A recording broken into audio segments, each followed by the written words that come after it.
अस्सलाम वालेकुम। Team tenor की तरफ से ये beginner forex stocks and crypto analysis का लेक्चर 5 का पार्ट 2 है। पेन पेपर पेंसिल अपने पास पकड़ लें ताकि आप इंपॉर्टेंट पॉइंट्स को नोट डाउन कर सकें। लेक्चर 5 में हम पैटर्न बेस्ड ट्रेडिंग को पढ़ रहे थे। लेक्चर 5 के पार्ट 1 में हमने सारे ट्रायंगल पैटर्न्स को कवर किया था। अब लेक्चर 5 के पार्ट 2 में हम हेड एंड शोल्डर पैटर्न्स को कवर करेंगे। हम कवर करेंगे कि हेड एंड शोल्डर पैटर्न्स कैसे बनते हैं, इनको आइडेंटिफाई कैसे करेंगे, इन पे ट्रेड कैसे लेनी है और इन पे कैसे आपने स्टॉप लॉस सेट करना है। दोस्तों अब बात करते हैं कि हेड एंड शोल्डर पैटर्न कैसे फॉर्म होता है। सबसे पहले आप सपोज कर लो कि एक अप ट्रेंड चल रहा है, हायर हाइज और लोअर लोज फॉर्म हो रहे हैं। अब दोस्तों जैसा कि आप देख सकते हो कि जो नेक्स्ट इसका स्विंग है वो मज़ीद और अप ट्रेंड की तरफ जाना चाहिए, मगर जो प्राइस एक्शन है उसमें आपको रिजेक्शन मिल जाती है। ये इसलिए होता है क्योंकि ये एक मेजर रेजिस्टेंस लेवल है, जिसकी वजह से जो बाइंग प्रेशर था उसमें कमी हो गई और जो सेलिंग प्रेशर है वो काफ़ी बढ़ गया। जैसा कि आप देख सकते हैं कि ये इसका हेड हो गया और ये लेफ़्ट शोल्डर हो गया और ये इसका राइट शोल्डर हो गया। मज़ीद कन्फर्मेशन इसको आपको मिलेगी एक मेजर रेजिस्टेंस लेवल पे, जो कि यहाँ पे आपको मिल रहा होगा, जहाँ पे आपका जो हेड है वो क्रॉस करेगा और वहाँ से इसका जो प्राइस एक्शन है वो गिरेगा। तो दोस्तों अब मैं आपको बताता हूँ कि हेड एंड शोल्डर पैटर्न को कैसे कंफर्म करना है। मैं आपको दो कन्फर्मेशंस बताता हूँ। सबसे पहले आपने बुलिश ट्रेंड लाइन बनानी है। जैसा कि आप देख रहे हो कि एक अप ट्रेंड है और किस तरह जितने भी इसकी जो प्राइस रिजेक्शंस हैं किस तरह उनको सपोर्ट मिली है ट्रेंड लाइन से।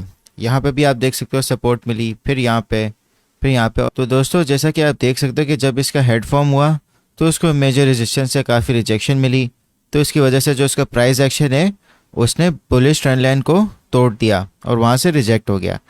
मगर जो इसका राइट शोल्डर है आप जैसा कि देख सकते हो कि वो वापस रीटेस्ट करने गया बुलिश ट्रेंड लाइन को और वहाँ से फिर दोबारा रिजेक्ट हो गया। तो दोस्तों ये दो कन्फर्मेशंस हैं आपकी हेड एंड शोल्डर पैटर्न की। आपने बुलिश ट्रेंड लाइन बनानी है और आपने हेड पे उसकी रिजेक्शन देखनी है, तो इसके बाद दोबारा जो इसका राइट शोल्डर है उसका एक रीटेस्ट आपको बुलिश ट्रेंड लाइन पे मिलेगा और फिर वहीं से उसकी रिजेक्शन होगी। दोस्तों एक और कन्फर्मेशन है जो सबसे इम्पॉर्टेंट है। आपने जो इनके लोअर लोज हैं उस पर आपने एक लाइन ड्रॉ करनी है। इस लाइन को कहते हैं नेक लाइन। जिस वक्त जो राइट शोल्डर है जब वो नेक लाइन को ब्रेक करेगा तो आपके पास कंफर्मेशन हो जाएगी कि जो अप ट्रेंड है वो ख़त्म हो चुका है और प्राइस अब डाउन ट्रेंड की तरफ चला जाएगा। तो आप एक अच्छी सी यहाँ पे शॉर्ट पोजीशन ओपन कर सकते हो। तो दोस्तों आप इसको ड्रॉ कर लो एज इट इज़, ठीक है। सबसे पहले आपने एक अप ट्रेंड को आइडेंटिफाई करना है, फिर उसके बाद आपने मेजर रेजिस्टेंस लेवल देखना है, फिर उसके बाद आपने लेफ़्ट शोल्डर और हेड को आइडेंटिफाई करना है, ठीक है। और फिर उसके बाद आप एक बुलिश ट्रेंड लाइन बनाओगे और आप कंफर्म करोगे कि जो लोअर लोज हैं क्या उनको सपोर्ट मिल रही है इस ट्रेंड लाइन से, ठीक है, जैसे कि एक बुलिश ट्रेंड लाइन में होती है। और आपने देखना है कि क्या जो मेजर रेजिस्टेंस के बाद जो हेड था उसमें क्या रिजेक्शन हुई और बुलिश ट्रेंड लाइन क्या वो टूट गई। फिर उसके बाद आप एक नेक लाइन बनाओगे जिसमें आप लोअर लोज को कनेक्ट करोगे लेफ़्ट शोल्डर के हेड को और जो आपका राइट शोल्डर फॉर्म हो रहा होगा। और अगर जो राइट शोल्डर की जो प्राइस एक्शन है वो बुलिश ट्रेंड लाइन पे रिजेक्ट होती है और फिर उसके बाद नेक लाइन से भी मज़ीद रिजेक्ट हो जाती है तो ये आपका कंफर्मेशन पॉइंट बन गया। आप इन सब को as it is note down कर लो। दोस्तों अब हम आते हैं चार्ट्स पे। अभी हम बिटकॉइन के डेली चार्ट पे हैं, ठीक है। मैं आपको बताता हूँ कि हेड एंड शोल्डर पैटर्न को कैसे आइडेंटिफाई करना है और किस तरह ट्रेड करनी है इसके ऊपर। तो दोस्तों जैसा कि आप देख सकते हो कि ये ट्रेंड लाइन को प्राइस एक्शन किस तरह सपोर्ट कर रहा है और यहाँ पे फिर इसको रिजेक्शन भी मिली और एक रीटेस्ट हुआ।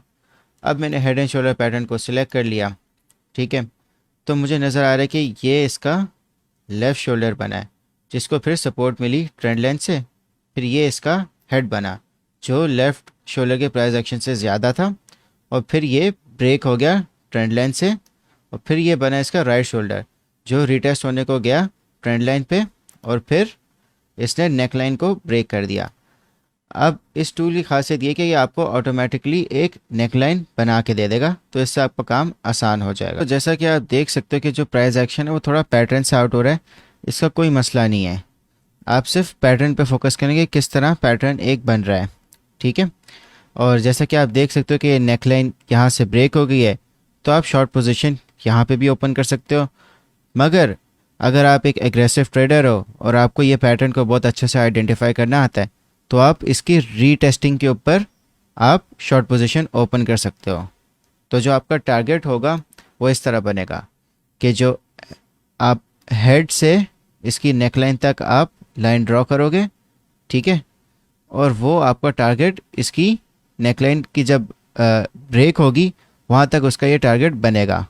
तो आप देख सकते हो कि किस तरह ये एग्जैक्टली अपने इस टारगेट तक ये पहुँचा है। अब आप स्टॉप लॉस इस तरह सेट कर सकते हैं कि अगर आपने यहाँ ट्रेड ली इसकी रीटेस्टिंग के ऊपर, तो आप इसके हेड के हिसाब से आप अपना स्टॉप लॉस सेट कर सकते हो। तो दोस्तों अगर हम इसका risk to reward ratio calculate करें, तो आप इसकी रीटेस्टिंग पे आपने शॉर्ट ओपन की और आपने आप इसके हेड पे आपने स्टॉप लॉस रखा, और जो इसका टारगेट है उसके हिसाब से आपने यहाँ पे क्लोज कर दिया अपनी पोजीशन। तो आप देख सकते हो कि जो आपका रिस्क है वो 8.35% है और जो आपका प्रॉफिट है वो 49.33% है। तो ये एक बहुत अच्छा रिस्क टू रिवॉर्ड रेशियो वाला ट्रेड है। तो ये पैटर्न बहुत इंपॉर्टेंट है, तो आप इसको जितना अच्छा आप आइडेंटिफाई कर सकते हैं और इसकी कन्फर्मेशंस को, वो उतना ही अच्छा आपकी ट्रेड बन सकती है। दोस्तों अब बात करते हैं टाइम फ्रेम पे। आप time frame day chart select कर सकते हैं या 4 आवर, क्योंकि इसमें प्राइस एक्शन को काफ़ी टाइम मिल जाता है फॉर्म होने में। और अगर आप 1 आवर में या छोटे टाइम फ्रेम में करेंगे तो प्राइस एक्शन इतना जल्दी फॉर्म हो रहा होगा, तो आपको काफ़ी मुश्किल होगी ये पैटर्न आइडेंटिफाई करने में। तो दोस्तों हेड एंड शोल्डर पैटर्न का दूसरा पैटर्न होता है इन्वर्स हेड एंड शोल्डर, यानी कि जो भी मैंने आपको बताया हेड एंड शोल्डर में उसका रिवर्स। तो दोस्तों inverse head and shoulder pattern बिल्कुल रिवर्स होता है हेड एंड शोल्डर पैटर्न के। आपकी इसमें बेरिश ट्रेंड लाइन बनती है और इसमें जो आपका हेड एंड शोल्डर पैटर्न होता है उसमें आप देखो कि जो लेफ़्ट शोल्डर है उसको फिर बेरिश ट्रेंड लाइन से रेजिस्टेंस मिली, फिर इसके बाद इसका हेड बना, फिर उसने ब्रेक कर दिया बेरिश ट्रेंड लाइन को, फिर जो इसका राइट शोल्डर था वो रीटेस्ट के ले गया बेरिश ट्रेंड लाइन पे, फिर वहाँ से रिजेक्ट होके ये फिर अपवर्ड इसने मूव ले लिया। यानी कि जो इन्वर्स हेड एंड शोल्डर है वो एक डाउन ट्रेंड में बनता है और वो रिवर्स हो जाता है अप ट्रेंड में। और आप इसका अगर टारगेट देखो जो इसका हेड का बन रहा था वो एग्जैक्टली इसका ऑलमोस्ट ब्रेकआउट पे रीच हो गया। तो दोस्तों मैंने आपको बता दिया हेड एंड शोल्डर पैटर्न और inverse head and shoulder pattern क्या होते हैं, कैसे बनते हैं और किस तरह उन पर ट्रेड करनी है। तो मैं आपको टास्क दे रहा हूँ, आपने हेड एंड शोल्डर पैटर्न का पूरा स्ट्रक्चर बनाना है, जैसे कि मैंने आपको बताया था कि उसको नोट डाउन करना है। आप उसको ड्रॉ करोगे और कोई भी एक चार्ट आप अपनी मर्ज़ी से सिलेक्ट करें और उसमें हेड एंड शोल्डर पैटर्न या inverse head and shoulder pattern आप ड्रॉ करें। तो आपने ये दोनों चीज़ों को कमेंट सेक्शन में करना है।